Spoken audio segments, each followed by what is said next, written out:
ګرانو نازولو ماشومانو سلامونه هیله لرم چې ټول جوړ روغ اوسئ. زه پوهیږم چې بلې قصې ته نوې قصې ته ډېر په تمه وئ. اوس ما تاسو ته یوه نوې قصه راوړې، ډېره ښایسته، خوندوره او خوږه قصه ده. د دې قصې نوم به څه وي؟ مغرور ګل. ما درته د یوه مغرور ګل قصه راوړې. مغرور په معنا پوهیږئ؟ هغه څوک چې ډېر د ځان راضي وي، د بل چا په خبر ونه کړي او ځان ډېر لوړ ورته معلومیږي. نو راشئ چې اوس قصه درته ولولم. په دې تصویر کې تاسو وینئ دغه ټول ګلان ښایسته دي، خو دغه یو ګل پکې جګ دی، ډېر ښه رنګ لري او ډېر ښایسته معلومیږي. نو د دغه ګل قصه ده.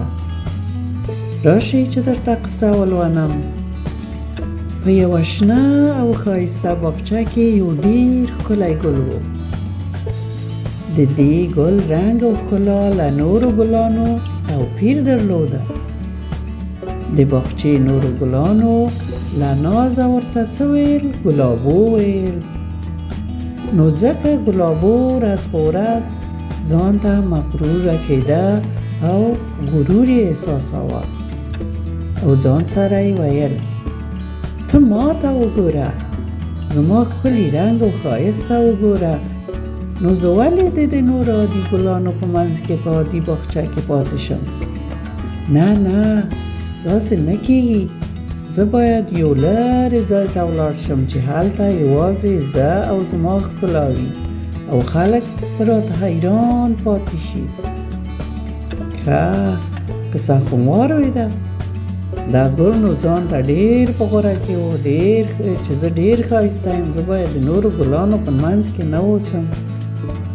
راځئ چې اوس نوره قصه ولولو چې دې ګل څه کړي دي. د باغچې نورو ګلانو ډېر ورته وویل: مه ځه، یوازې ژوند کول سخت دي. که د کوم مصیبت سره مخامخ شې بیا به څه کوې؟ دلته موږ ټول یو ځای ژوند کوو، شنه او ښکلې فضا ده. که سبا ورک شې څه به کېږي؟ خو ګلابو ونه منله. بله ورځ له باغچې ووت او لرې ولاړ. ګورئ ماشومانو، په دې تصویر کې تاسو وګورئ چې د حرکت کړی او ځان ته یې لاره ټاکلې چې زه باید لرې ولاړ شم. ښه ده نو ښه کار کړی. ښکلې شنه فضا، نور ملګري، ښایسته ګلان ټولې پرېښي او روان شوی. اوس به ولولو چې ښه کار یې کړی که یې نه دی کړی. کله چې یو لرې ځای ته ورسېد نو تم شو. هوا خرابه شوه او طوفان راغی. ګلابو هر څومره کوښښ وکړ ونه توانید چې ځان له طوفانه وژغوري. طوفان یې یوه پاڼه د ځان سره وړه او ګلابو چیغې وهلې: مرسته! خو هیچا یې غږ نه اورېده. د ده ساه بنده کېده او په ژړا او نارو یې پیل وکړ: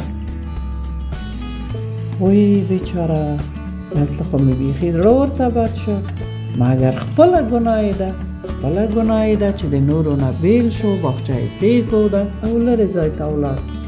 ښه اوس به ولولو چې بیا څه وشول. په همدې وخت کې د باغچې یو هوښیار او چالاک ګل د ده غږ واورېد. هغه نورو ګلانو ته وویل: دا د ګلابو چیغې دي. نورو ګلانو ورته وویل: موږ خو څه نه اورو او که څه هم وي موږ ورته څه کار نه لرو. هغه ډېر مغرور و، زموږ خبره یې ونه منله، زموږ نه لاړ، نور موږ هم کار ورسره نه لرو. ښه څومره جالبه قصه.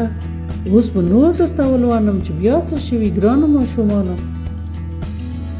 خو هغه ګل وویل: نه داسې مه وایئ، ده تېروتنه کړې ده، خو که په داسې ورځ یو له بل سره مرسته ونه کړو نو زموږ یووالی به په څه کې وي؟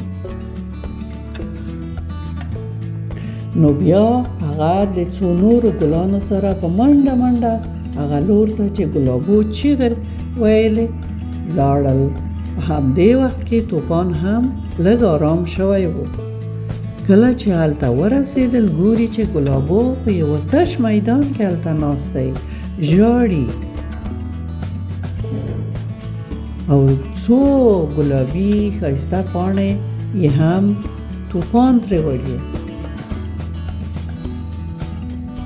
دوی ورنږدې شول او ګلابو یې په غېږ کې ونیو. ورته یې وویل ژوند په یووالي کې خوند کوي، خیر دی، تېروتنه دې وکړه، غرور دې وکړ، خو بیا داسې مه کوه، راځه چې بېرته باغچې ته لاړ شو. ښه څومره ښې خبرې ورته کړې ګرانو ماشومانو، څومره ښې خبرې ورته کړې، تاسو خو واورېدې دغه نورو ګلانو. نو اوس به ګلابو څه ورته ویلي وي، راشئ چې ویل ونو. ګلابو چې ډېر شرمېدلی او ښایست یې هم له لاسه ورکړی و، د دوی خبره یې ومنله او بېرته باغچې ته راغی. ښه څومره ښه کار یې کړی، څومره ښه کار یې کړی، پوهېدلی چې ما تېروتنه وکړه او ما غرور وکړ، بیا به داسې نه کړم، پښیمانه شوی دی. نور به ولولو. ورو ورو یې نوې ښکلې پاڼې پوره شوې او بیا یې هېڅکله غرور ونه کړ او د ټولو ګلانو سره یې په خوښۍ خپل ژوند ته ادامه ورکړه. څومره ښه، څومره ښه، والله خوشحاله شوم. په آخر کې ورته خوشحاله شوم چې دی په خپله تېروتنه پوه شوی. نو تاسو هم په یاد ولرئ چې په ژوندانه کې هېڅکله دا تېروتنه ونه کړئ، هېڅکله ونه وایئ چې زه د نورو نه زیات یم، زه د نورو نه ښکلی یم، زه د نورو نه قوي یم. همیشه د ټولو سره باید دوستي ولرئ، د خپلو ملګرو سره، د خپلې کورنۍ سره. هېڅکله ځان تر نورو پورته ونه ګڼئ. دا خو داسې یوه قصه وه، ډېره خوږه قصه وه او تاسو به حتما دغه ښه درس دې زده کړی وي چې همیشه ژوند په یووالي کې خوند کړي او هېڅکله باید موږ بیل نه شو د ټولو ملګرو، دوستانو، د کورنۍ نه او لرې ځای ته ولاړ نه شو چې داسې به شو لکه ګلابو. هیله لرم چې قصه هم خوښه شوې وي. تر بلې قصې د خدای په امان.